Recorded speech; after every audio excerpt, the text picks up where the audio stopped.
Hi, everyone. This is Pam Torrey from Ingaged, and you're listening to the Ingaged podcast. We know tech is changing the way people market and sell more than ever. And on this show, I sit down with sales and marketing thought leaders and experts to learn how you can create, share, and measure your way to success. Today, I'm sitting down with one of my personal friends in the industry, Mark Richardson, a leader in the sales and home improvement industry who has worked with hundreds of sales teams to help them find success. Thanks for joining us today, Mark. Oh, it's great to be with you, Pam. Wonderful. Well, let's jump in. A lot of our listeners probably have an idea of who you are, but I would love for you to give our listeners a snapshot of your background. How do you fit into the sales industry, into home improvement sales? So how did you get into this? So my roots in home remodeling, home improvement are actually through architecture. Back in the 70s, my thesis in architecture school was design build and how to marry design and remodeling and construction together. And then started a little design build business, then joined a partner, Fred Case, early in the 80s. We grew the business to be one of the largest remodeling businesses in the country, with not only a design build handyman, but also a kitchen and bath kind of level business, and then a national business. And then I stepped down in 2008 and passed the baton to Bruce Case, and I became chairman of the company, and then started to really be more focused on the industry, working with other remodelers, doing a lot more speaking and writing about how to take your business to the next level, which is kind of put me where I am right now, which is, kind of an industry advisor, and, certainly one that is anxious to be able to, help many others. Great. So you've basically seen it all. I've been through recessions, the Great Recession, housing crashes, housing booms, the good times and the bad. So I would love to understand from your perspective, what are some core fundamentals that every salesperson should know, regardless of what's going on in the market or regardless of what's going on in the home improvement industry? Yeah. So if you're a sales professional, I would say at a very, very almost psychological and fundamental level, you have to kind of realize that we're all salespeople. Some are just better than others. And, I say that, Steve Jobs was a pretty good salesperson. Oprah, Gandhi even was a salesperson. And once you put the stake in the sand and you say, I'd better get pretty good at this and not have a lot of conceptions that a salesperson is like a vulture standing on a curb selling used cars or something. What you do for yourself is you give yourself the permission to get really good at it. And I had to, coming from architecture, almost go through a few years of therapy to just admit I was in sales as opposed to architecture. But once I kind of got through that, I became a student of sales. I would read, I'd listen to podcasts, I'd experiment with a lot of different techniques. And when I realized, that sales is 80% of a skill, not just an art, and everyone can take their game to the next level. From a sales leadership perspective, how should they be ensuring that these sales fundamentals are being followed by their team? How can they lead their team to effectively sell? Well, I think, first of all, salespeople, and I've already said that I'm kind of one of you, so I have to be, looking in the mirror when I say this.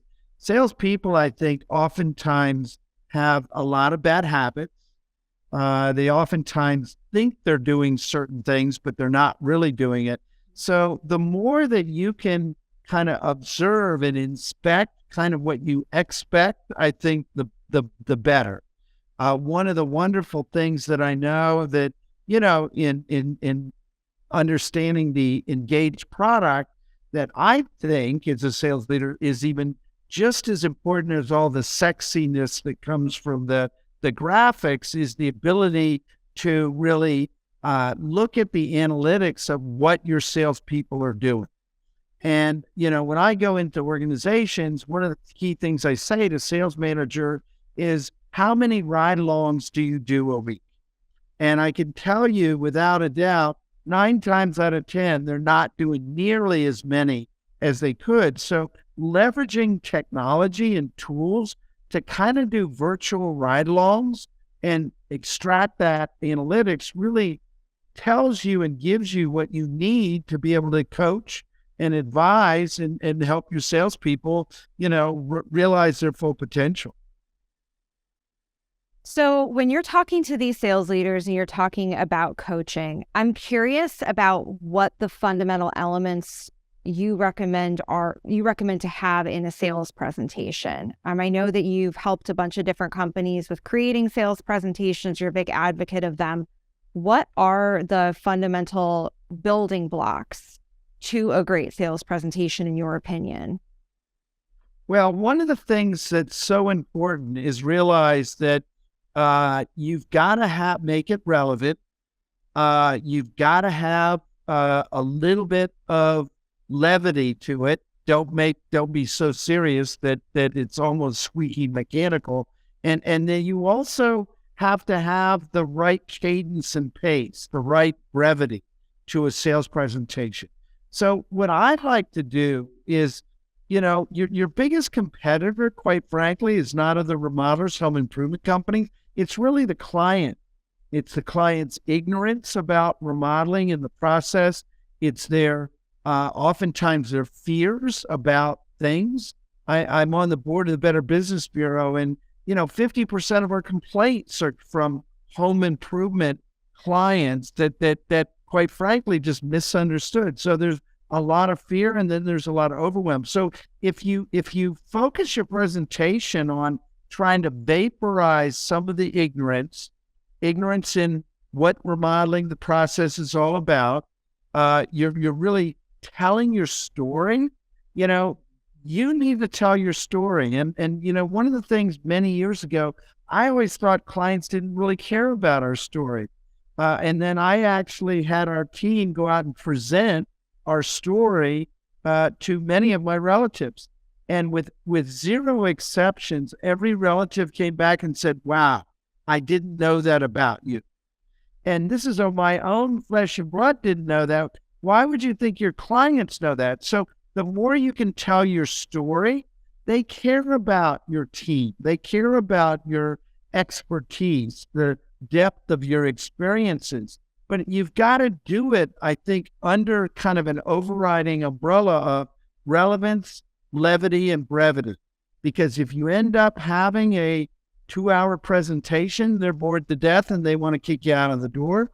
But if you also only have a 1-minute presentation, that's just not enough. Most definitely. Now, I know that you've helped some contractors and design build companies with being able to implement Ingaged in their business, and you've helped them to construct those company stories on our platform. Can you share a story with us about implementing Ingaged with one of those contractors, one of those design build companies? Yeah, one really interesting thing, and this is a little bit one that I think probably some of the listeners have probably not really thought of. But I was working with one of the Ingaged clients, and we were putting together, all the normal kinds of things. Here's the strategic alliances, community service, the process, the portfolio, all of those things. And then we wove in, a slide relating to technology, relating to how the technologies improve the client experience. Well, the feedback I got after, it was kind of finished and baked out, that the clients actually in many ways enjoyed that information as much or more as the history of the company and certainly all the cool looking projects. So I would encourage you to share your story in all the things that really help to make the client experience the best it can be. And if you can, again, vaporize a lot of that confusion and ignorance that the client has, I think they will be more likely to be drawn to you and want to work with you. Very interesting thinking about it from the customer perspective of like you're talking about these tools that you've implemented to make their experience better, which then makes them trust you more and want to And buy. it makes them feel like you're more current. Technology and people involved in technology. I mean, we all think, whether it's right or wrong, boy, you must be smart because you do all these interesting kind of visualization tools. And of course, the presentation, if it's beautiful, that in itself, I think, leaves an impression. Even if the projects aren't beautiful, the presentation being beautiful at least gives the client the impression that's your design acumen is at a fairly high level. So continuing in this theme of technology, there are a ton of new sales and home improvement tech platforms out there that run the gamut. They cover the entire funnel, every step of the process of the client relationship. How do you recommend that companies determine what technology is right for them? How do you recommend that they assess the technology and approach implementing technology in their businesses? Well, I think sometimes we integrate technologies that are making, or we think it makes us more efficient, but it's not necessarily more effective for the client. So one of the things I always run through the filter is, how does this technology benefit the client? How does it benefit us being able to do this project in a way that maybe communicates a little bit more effectively, has the client be able to visualize things? One of the fears that clients have is, are they making mistakes? Well, the more that you can use the technology to help create clarity so they know what the project is going to be, the better it's going to be. So the biggest advice I would have is, rather than just listening to, your administrative or your technology people of the newfangled stuff you need, try to ask yourself what really benefits the client and ultimately generates opportunities and sales into the business.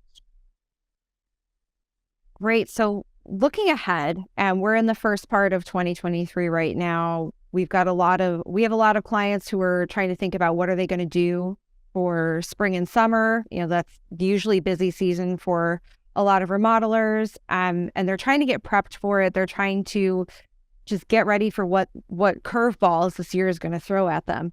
What are some trends that you think sales leaders should be focused on right now as they are trying to gear up for the rest of this year? So there's three things that I'd really encourage with the folks that I advise and work with. One is, make sure that you're putting calories into marketing. If you don't have the fuel, if you don't have the leads, then everything else kind of breaks down. And, I use words like calories and energy with marketing more than just dollars, because I truly believe that, it really should be more about having a higher percentage of your time devoted to marketing, and deputizing really also your team to care about marketing and lead gen. So that's number one. Number two is sales.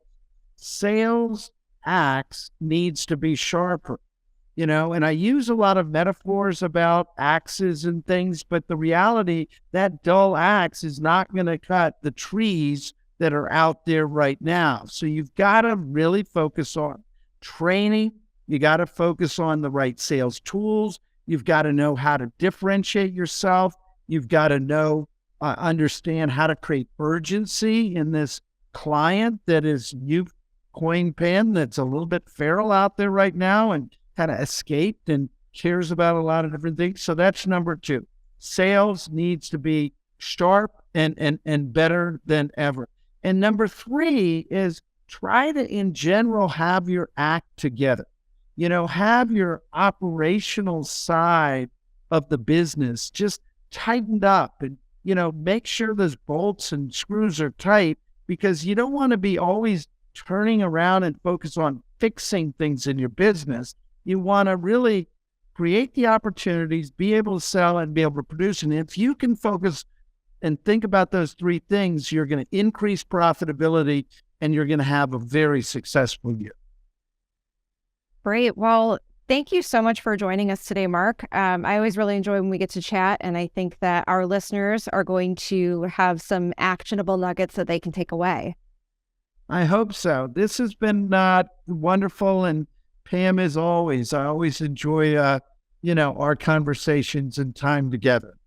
Wonderful. Well, thanks for listening to the Ingaged podcast. Be sure to visit engaged.io for more information on how to create, share, and measure your way to success. If you loved the Ingaged podcast, we'd love for you to subscribe, rate, and review us wherever you listen to your podcasts. Until next time.